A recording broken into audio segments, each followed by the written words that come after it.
88 शब्द प्रति मिनट शुरू। नग्गा सिन्न गेल के मामले में अभियुक्त ने अत्यधिक शराब पी रखी थी। पीते समय वह यह जानता था कि वह क्या कर रहा है। पीने के बाद वह नशे में अपने घर गया और वहां से एक तलवार उठाकर सड़क पर आकर चिल्लाया कि वह र नामक व्यक्ति को मार डालेगा जिससे उसकी दुश्मनी थी।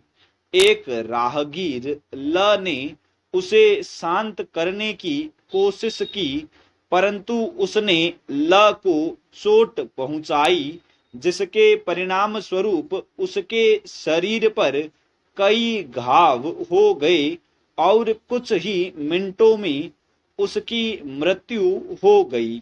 यहाँ अभियुक्त को सदोष मानव वध के लिए अपराधी माना गया।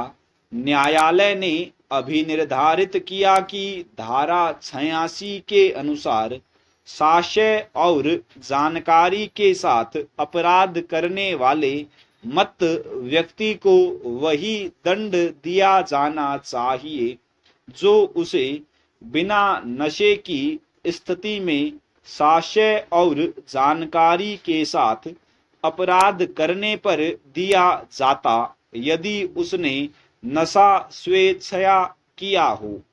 एक अन्य उदाहरण इस प्रकार दिया जा सकता है। अभियुक्त मद्यपान के नशे में मत होकर दूसरे के घर में उसे अपना घर समझकर घुसता है और उस घर के एक व्यक्ति को यह समझकर कि वह उसके घर में विधि विरुद्ध घुस आया है, बाहर निकालने के लिए उसे पीटता है। यहाँ अभियुक्त धारा 441 के अधीन आपराधिक अतिचार तथा धारा 351 के अंतर्गत प्रहार के लिए अपराधी होगा तथा उसे मत्तता का बचाव नहीं दिया जा सकेगा। आर बनाम मीड के मामले में अभियुक्त ने अपनी पत्नी पर बर्बरतापूर्ण हमला किया और मुक्के मारकर उसकी हत्या कर दी। उसने अपने बचाव में मत्तता का तर्क प्रस्तुत किया। बचाव पक्ष ने अभियुक्त द्वारा हत्या कारित करने के आशय का इस आधार पर खंडन किया कि मत्तता के कारण उसका ऐसा आशय होना संभव नहीं था।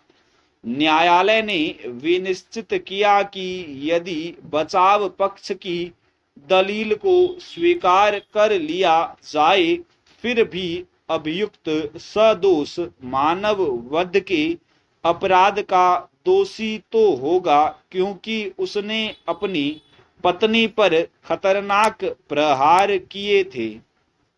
लॉर्ड डैनिंग के अनुसार यदि कोई महिला नवजात शिशु के नामकरण के समय नशे की मत्तता में उस शिशु को एक लकड़ी का टुकड़ा समझकर आग में झोंक दे या नशे में मत व्यक्ति बिस्तर पर सोए हुए अपने मित्र को थिएटर का पुतला समझकर छुरा भोंककर उसकी हत्या कर दे तो दोनों ही प्रकरणों में अभियुक्त को सदोष मानव वध के अपराध का दोषी माना जाएगा। परंतु यदि उपर्युक्त दृष्टांत में शिशु तथा मित्र बच जाते हैं तो यह आपराधिक उपेक्षा का मामला होगा। इलाहाबाद उच्च न्यायालय ने प्रभुनाथ बनाम राज्य के वाद में अभिनिर्धारित किया कि विधि की यह उपधारणा है कि नशे की हालत में भी व्यक्ति में अपराध कारित करने का आशय विद्यमान हो सकता है।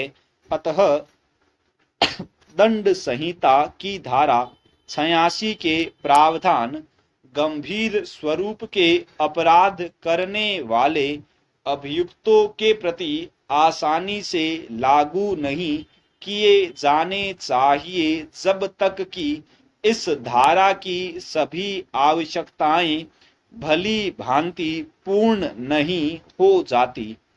सारथी बनाम मध्य प्रदेश राज्य के मामले में नशे में धुत 3 अभियुक्तों ने मृतक को पकड़कर उसकी बुरी तरह पिटाई की। इस प्रकार यहाँ तक तो उनका मृतक को गंभीर चोट पहुंचाने का आशय था, लेकिन बाद में अभियुक्तों द्वारा मृतक को छत से लटकाकर टांग देना तथा यह देखे बिना कि वह जीवित है या मृत उसे उसी हाल में छोड़ देना उन्हें हत्या की कोटि में न आने वाला मानव वध के लिए दोषी माने जाने के लिए पर्याप्त माना गया। स्टॉप।